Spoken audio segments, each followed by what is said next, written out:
Hello guys, we are here in Bicol. Andito tayo ngayon sa Albay. Dito kakain tayo sa Palamigan. Grabe guys, since 1963 pa sila. At eto na nga, andito tayo sa loob. Grabe, sobrang sarap ng pagkain dito. At higit sa lahat, mura pa.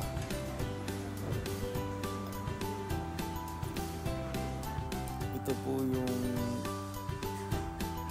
chami, tapos yung tinuguan, at of course hindi mawawala ang laing.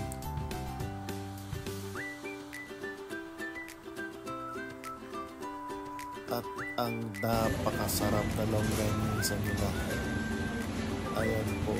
Tapos napa-order kami ng halo-halo. Grabe po yung ube.